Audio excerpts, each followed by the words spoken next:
Sir Bharadwaj గారు, కర్నూలు జిల్లాలో ఈరోజు ఉదయం చాలా ఘోరమైన సంఘటన జరిగింది. బస్సు దగ్ధమయ్యి అది 20 మంది చనిపోయారు. అలాగే గతంలోనే ఒక 20 days 1 month బ్యాక్ యూపీలో కూడా, రాజస్థాన్లో కూడా ఇదే సంఘటన, ఓలో బస్సు ఒకటి కాలిపోయి అక్కడ 20 మంది దాకా చనిపోయారు. అంతకుముందు మనం ఇది చేసుకుంటే హైదరాబాద్ నుంచి నెల్లూరుకు బస్సు వెళ్తూ ఉమ్మడి నల్గొండ జిల్లాలో ప్రమాదానికి గురైంది. ఈ బస్సులు, స్లీపర్ బస్సులు వరుసగా ప్రమాదాలకు గురవుతున్నాయి, జనం చనిపోతున్నారు. చనిపోయినప్పుడేమో మన నాయకులందరూ కన్నీళ్ళు గార్చేస్తారు, కఠినంగా వ్యవహరిస్తాము, శిక్ష చేస్తామంటారు. అసలు దీనికి ఏం అంతు మామూలు ఇది లేదా? అంటే ఎండ్ పాయింట్ అనేది లేదా అసలు దీనికి? అంటే బస్సు లోపల సమస్య ఉద్భవించి అది మంటలు వ్యాపించి దగ్ధమైపోవటం మనం జబ్బార్ ట్రావెల్స్ వ్యవహారం కూడా చూసాం. అవును. ఏది బెంగళూరు నుంచి హైదరాబాద్ వస్తున్న బస్సులు తగలబడిపోయిన సందర్భాలు 2-3 సార్లు జరిగింది. అవును. సేమ్ ట్రావెల్ బస్సులే దగ్ధమైన. ఈరోజు జరిగింది కావేరీ ట్రావెల్స్ సంబంధించి. అవును. ఈ కావేరీ ట్రావెల్స్ సంబంధించి ఈ రోజు ఇన్సిడెంట్ మాట్లాడుకోవాల్సి వస్తే, ఇక్కడ 2 డ్రైవర్లు ఉన్నట్టు చెప్తున్నారు. దానికి అంటే ఒక స్పేర్ డ్రైవర్ ఉన్నాడు. ఉన్నప్పటికీ అంత వేగంగా, అంటే వీళ్ళు ఏం చేస్తారంటే, ఇది ఇక్కడ నుంచి బయలుదేరింది, పటాన్ చెరువు నుంచి బయలుదేరి వెళుతోంది. ఈ వెళ్ళే క్రమంలో వీళ్ళు ఏం చేస్తారంటే, ఊళ్ళో చాలా పాయింట్స్ దగ్గర జనాలను ఎక్కించుకుంటారు. ఈ ఎక్కించుకునే క్రమంలో 8 గంటలకు ఎక్కిన వాడికి 1 గంటకు లేచి చూస్తే హైదరాబాద్ శివార్లలో ఉంటాడు. అంతే. ఈ మొత్తం తిప్పి వాళ్ళు రకరకాలుగా ప్యాసింజర్లను పూల్ చేసి అప్పుడు హైవే ఎక్కుతారు. కానీ వాళ్ళ అంతిమంగా చేరాల్సిన టైంకి చేరాలి అనేటువంటి ఒక ఆతృత ఉంటుంది. వాళ్ళు 5ంటికి డెస్టినేషన్కి చేరాలి అంటే 5ంటికి చేరటం కోసం విపరీతమైన వేగంతో వెళుతూ ఉంటారు. ఈ వేగంతో వెళుతున్నటువంటి సందర్భమే కనిపించింది ఈరోజు జరిగినటువంటి ఇన్సిడెంట్లో. వేగంగా అవతల నుంచి వెళ్తున్నటువంటి ఒక బైక్ మీదకి వెళ్ళిపోయారు. బైక్ని గుద్దారు. అతను కూడా ఇక్కడ నుంచి బెంగళూరు వెళుతున్నటువంటి ఉద్యోగి. అతన్ని గుద్దారు. ఆ బైక్ దాని కింద దూరిపోయింది. ఇమ్మీడియట్గా బస్సు ఆపేసి ఉంటే, ఇప్పుడు ఒక యాక్సిడెంట్, మనం రోడ్డు మీద వెళ్తూ ఉంటాం, ఏదో ఒక వెహికల్ తగలగానే ఆగిపోతాం కదా ముందు. అవును. అక్కడ ఆగటం కూడా జరగలే, వాళ్ళు మూవ్ ఆన్ అయ్యారు. ఈ మూవ్ ఆన్ అవటం వలన ఏమైందంటే, అది దీని కిందకు వెళ్ళిపోయి దాని ట్యాంక్ పగిలి అక్కడి నుంచి మంటలు మొదలై అది బస్సుకి వ్యాపించి, ఈ బస్సులో ఉన్నటువంటి, పైగా ఎయిర్ కండిషన్డ్ బస్సు, ఈ ఎయిర్ కండిషన్డ్ బస్సులోకి మంటలు వ్యాపిస్తున్న టైంలో డ్రైవర్లు 2, తర్వాత ఒక బాయ్ క్లీనర్ లాంటి పాత్రలో ఒక వ్యక్తి ఉంటాడు అక్కడ. వీళ్ళందరూ కలిసి వాళ్ళ క్షేమం వాళ్ళు చూసుకుని దూకేశారు. కానీ ఆ డోర్ లాక్ అయి ఉన్న విషయం మర్చిపోయారు. ఏది, ప్రయాణికులు బయటకు రావాలి కదా, బయటకు రావడానికి ఆ డోర్ ఉంటుంది. చాలా ఇరుకు ప్యాసేజ్ చాలా ఇరుకుగా ఉంటుంది. ఆ ప్యాసేజ్ ఇరుకుగా ఉండటంతో పాటు ఆ డోర్ క్లోజ్ అయి ఉంది. ఆ డోర్ ఓపెన్ చేసి, నిజానికి నీకు ప్రమాదం జరిగింది, బైక్ని గుద్దాము అనగానే బండి ఆపేసి ఆ డోర్ ఓపెన్ చేసి యాక్సిడెంట్ అయింది అని లోపలికి అనౌన్స్ చేయాలి కదా. నువ్వు జనాలకు చెప్పాలి కదా, మీరు వెళ్ళిపోండి, దిగిపోండి, ఏదైనా జరిగే అవకాశం ఉంది. నువ్వు మూవ్ ఆన్ అవ్వకుండా ఉంటే అసలు ఇంత ప్రమాదం జరిగేది కాదు. వాళ్ళు మూవ్ ఆన్ అవటం వల్లనే అది పూర్తిగా కిందకు వచ్చింది. బైక్ వచ్చి మంటలు వ్యాపించిన తర్వాత ఆపారు. అది బస్సు ఆపి వాళ్ళు దూకేశారు. అదే వాడు బాధ్యత లేనితనం, పూర్తి స్థాయిలో బాధ్యత లేనితనం. ప్రైవేట్ వాళ్ళకి బాధ్యత ఏముంటుంది అంటే, ప్రైవేట్ వాళ్ళు గవర్నమెంట్ వాళ్ళు అని కాదండి. ఇక్కడ అంటే ప్రైవేట్ సెక్టార్లోనే ప్రధానంగా ఇప్పుడు రైడ్లన్నీ వాళ్ళవే నడుస్తున్నాయి. జనాలు కూడా కొంచెం వెసులుబాటు ఉంటుంది అని అటు వెళ్ళిపోతున్నారు ప్రైవేట్ ట్రావెల్స్ వైపు. ఈ వెళ్ళిపోతున్నటువంటి సందర్భంలో మీరు మీ పర్సనల్ వెహికల్ కాదు, అది పబ్లిక్ క్యారియర్ అనే పేరుతోనే మీరు లైసెన్సులు తీసుకుని ఈ 40 మంది ప్రాణాలకి మేము గ్యారంటీ అని చెప్పి మీరు బస్సులో ఎక్కించుకుంటున్నారు.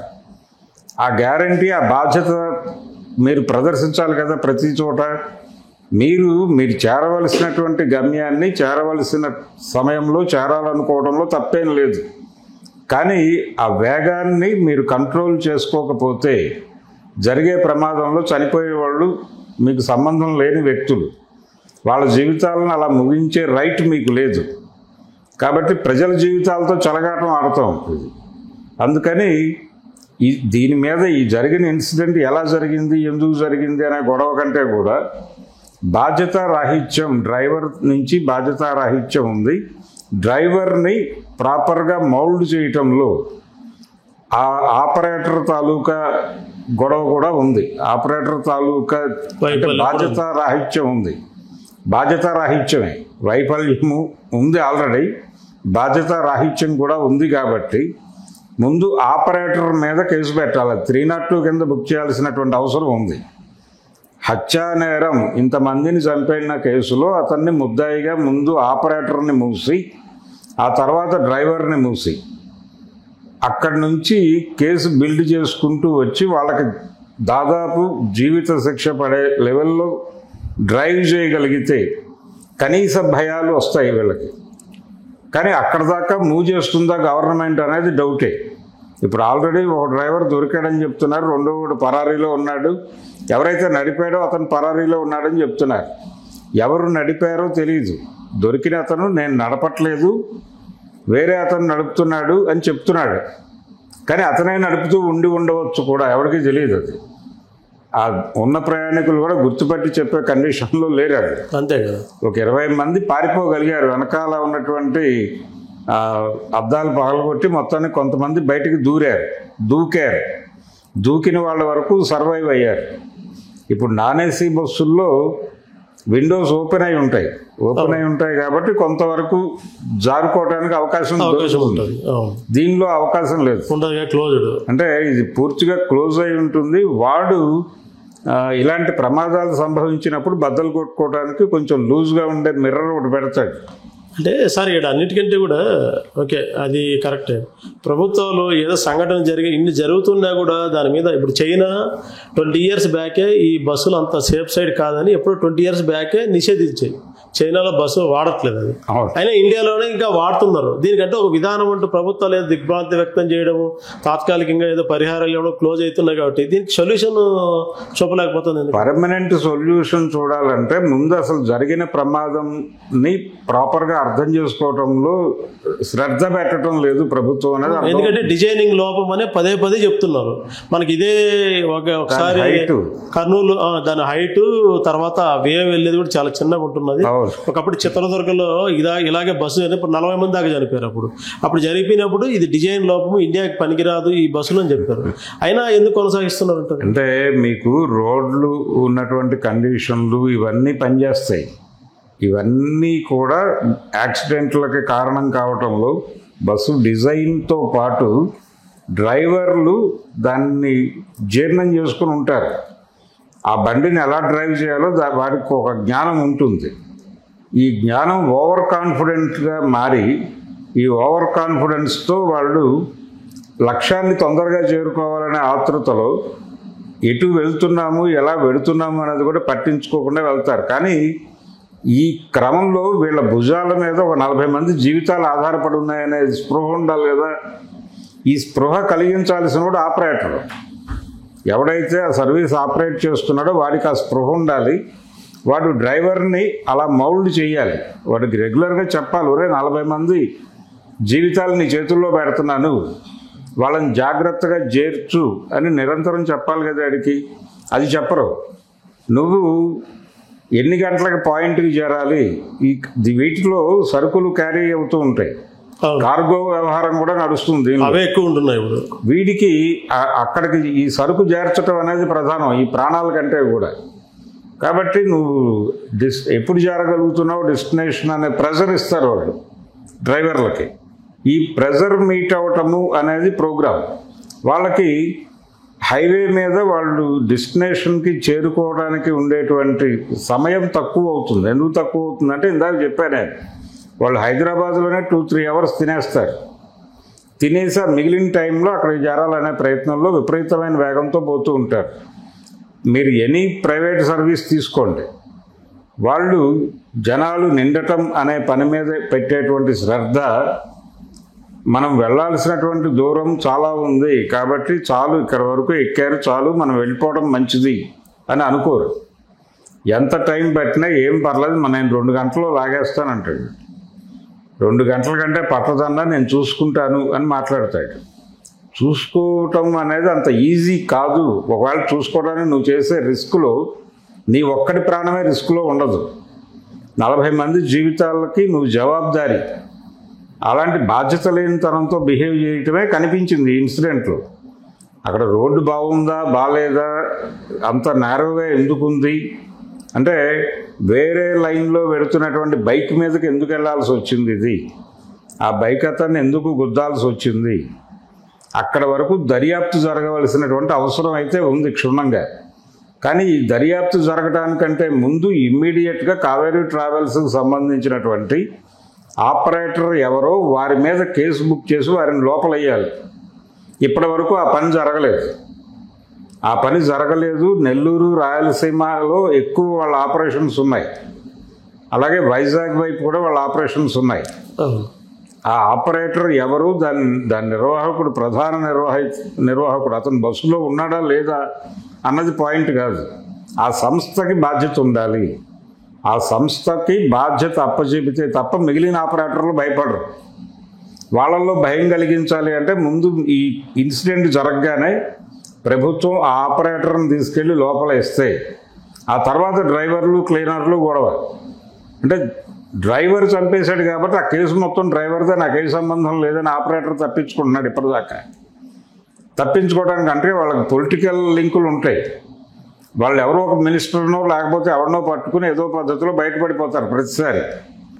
మీరు ఈ ఇన్సిడెంట్లు జరగకుండా ఏం చేయాలి అన్నారు కాబట్టి జరగకుండా ఉండటానికి బస్సులు తీసేయటం కుదరదు. ఇప్పుడు ఆల్టర్నేటివ్ గవర్నమెంట్ సెక్టార్లో ఇప్పుడు మెట్రో ట్రైన్స్ వేస్తారా, లేకపోతే పబ్లిక్ ట్రాన్స్పోర్ట్ సిస్టంలో ఏమైనా విప్లవాత్మకమైన మార్పులు తీసుకొస్తారా అనేది వేరే చర్చ. ఇప్పుడు ప్రస్తుతానికి మనకున్నటువంటి ఏకైక ఆధారం రైలు, బస్సే. సరే, రైళ్లు కూడా సిగ్నలింగ్ లోపాల వలన ఈ మధ్య జరుగుతున్నటువంటి యాక్సిడెంట్లు చూస్తున్నాం. అక్కడ సిబ్బంది కొరత ఉంది. రైల్వేస్లో చాలా కాలంగా రిక్రూట్మెంట్స్ లేకపోవడంతో చాలా చోట్ల సిగ్నలింగ్ చూడటానికి, అలాగే ట్రాక్ వెరిఫికేషన్కి తగిన సిబ్బంది లేక రకరకాల యాక్సిడెంట్లు చూస్తున్నాం ఈ మధ్య కాలంలో. అదొక గొడవ ఉంది ప్యారలల్గా.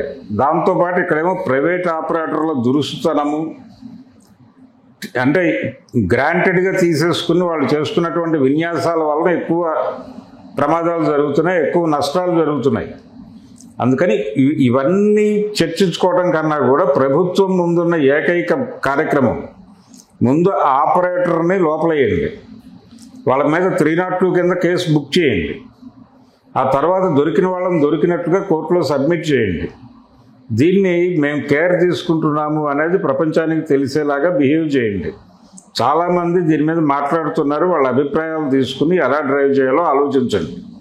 కేసుని లూజ్ కాకుండా, ప్రలోభాలకు లొంగకుండా వాళ్ళకి శిక్షలు పడేలాగా చేయగలిగితే అప్పుడు ఇంకొక ఆపరేటరు ఒళ్ళు దగ్గర పెట్టుకుని బిహేవ్ చేస్తారు. రోజు కూర్చోబెట్టి డ్రైవర్కి చెప్తారు వాళ్ళు, ఒరే నీ చేతిలో 40 మందిని పెడుతున్నాం, తేడా వస్తే అందరం లోపలికి వెళ్తాం.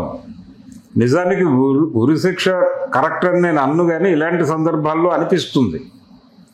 302 కింద ఫైనల్ ప్రొవిజన్ ఉన్నది ఉరిశిక్షే. ఆ ఉరిశిక్ష ఒకళ్ళకి పడితే కొంతవరకు దారిలోకి వచ్చే అవకాశం ఉంది. అంటే వ్యాపారం చేసుకోవడం తప్పేం కాదు, కానీ వ్యాపారం కోసం ప్రజల జీవితాలని రిస్క్లో పెట్టే హక్కు, అధికారం లేదు వాళ్ళకి. అది డెఫినెట్గా బాధ్యతారాహిత్యం, సంస్థ తరఫు నుంచి బాధ్యతారాహిత్యం. అలాగే అలాంటి బస్సుల్ని నిజానికి టెక్నికల్ ఇష్యూ ఏదైనా ఉండుంటే అలాంటి వెహికల్ రెగ్యులర్గా వీళ్ళు కూడా చెక్ చేయాలి. ప్రతి వెహికల్ని, రోడ్డు మీదకి వచ్చిన వాహనాన్ని, ప్రతి వెహికల్ని చెక్ చేయటం కోసమే ఉన్నారు డిపార్ట్మెంట్. ట్రాన్స్పోర్ట్ డిపార్ట్మెంట్ ఊరికనే కూర్చుని చలానాలు వసూలు చేయడం కోసం కాదు కదా ఉంది. దాని తాలూకా మెకానిజం, ఈ వెహికల్స్ రోడ్డు మీద తిరుగుతున్నటువంటి వాహనాలు, దాని సామర్థ్యం ఏమిటి, దానిలో ప్రయాణికుల భద్రతకు ఉన్నటువంటి అవకాశాలు ఏమిటి అనే దాని మీద నిరంతరం అధ్యయనం చేసి వాళ్ళని కరెక్ట్ చేసుకుంటూ వెళ్ళవలసిన బాధ్యత ప్రజలకి. వాళ్ళు జవాబుదారీ. ప్రజలు కట్టిన పన్నుల నుంచి జీతాలు తీసుకుంటున్నారు వాళ్ళు.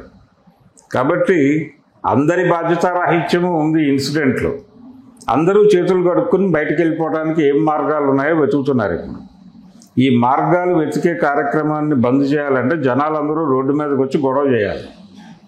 జనాలు వీధుల్లోకి వచ్చి ప్రభుత్వాన్ని కాలర్ పట్టుకుని నిలదీసి ఇమ్మీడియట్గా ఆ కావేరీ ట్రావెల్స్ మరొకట ఎవరైతే ఆపరేటర్ ఉన్నాడో ఆ మెయిన్ ఆపరేటర్ ఎవరైతే ఇన్వెస్టర్ ఉన్నాడో అతన్ని లోపలేస్తే తప్ప ఈ ఇష్యూ ఒక దారిలోకి రాదు.